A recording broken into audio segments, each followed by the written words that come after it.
Entre os meses de dezembro e março, a região metropolitana de São Paulo se torna assunto nos principais noticiários por conta das enchentes. Ano após ano, o problema continua.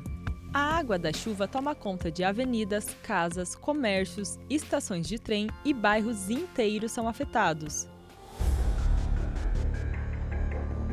As chuvas fazem parte da natureza, porém as interferências humanas que vão desde descarte de lixo irregular nas ruas e ocupação desenfreada do espaço urbano até a pavimentação de grande parte do solo intensificam os efeitos da chuva, com desabamentos, alagamentos e outras tragédias.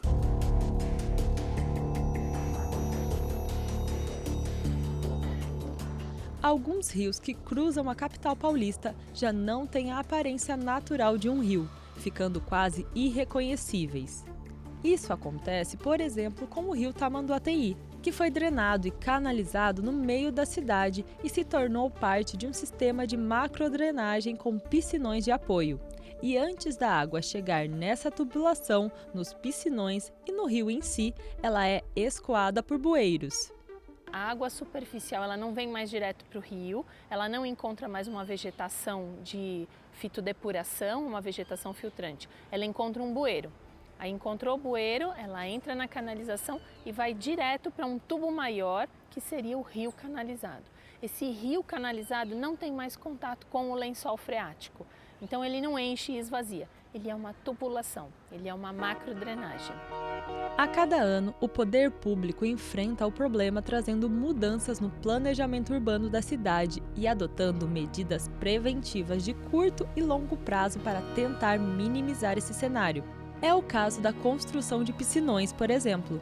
O piscinão ele é uma medida de contenção de cheias quando o escoamento superficial é muito grande. Então ele é uma medida paliativa que surge depois que você tem o solo totalmente impermeabilizado. São reservatórios de passagem, reservatórios que vão coletar águas nos pontos mais, vamos dizer assim, críticos do território, para que eles não cheguem, essa água não chegue de repente lá no rio e retorne pela canalização.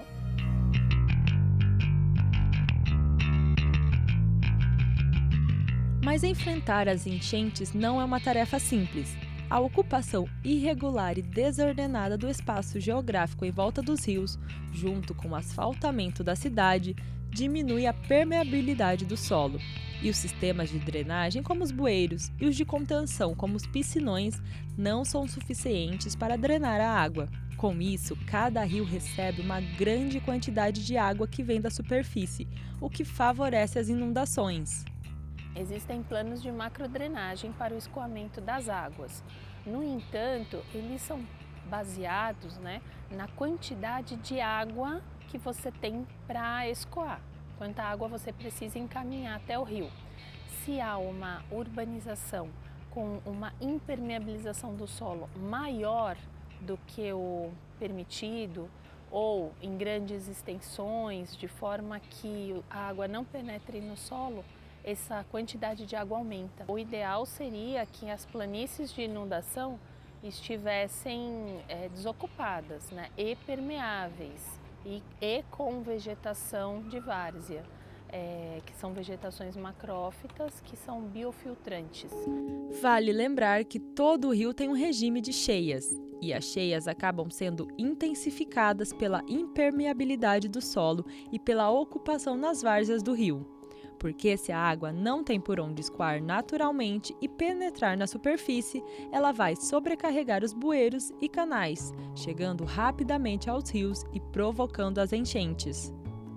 A chave de nós não termos mais inundações é controlar a impermeabilização.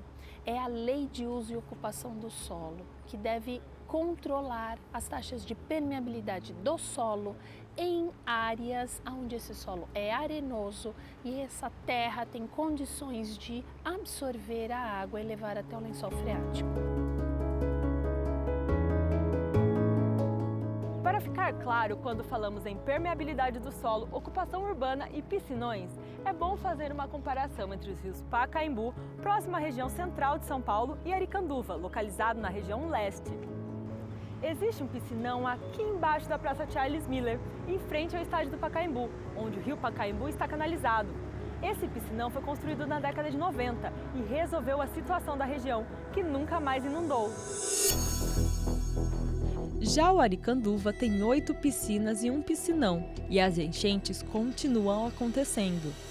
No Aricanduva, que é uma bacia hidrográfica muito mais extensa, né? Logo que a situação se resolve, como tem um território muito grande, ele é ocupado. E aí então é lógico que o escoamento aumenta. Aí faz outro piscinão, aí resolve. Aí o território que ainda é grande, não ocupado, passa a ser ocupado. Então essa dinâmica, né, levou um rio, que é o Aricanduva, a ter 9 reservatórios. E se ainda não ficou claro, pense assim: se você tem uma alimentação desbalanceada e sem fazer exercícios, corre o risco de sofrer com o entupimento das veias e artérias. Dá para resolver esse problema com remédios e cirurgias, mas se você não muda seus hábitos, isso pode acontecer de novo.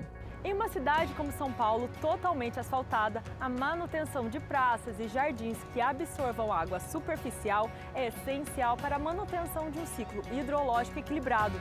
Só assim para São Paulo diminuir o sofrimento com as enchentes.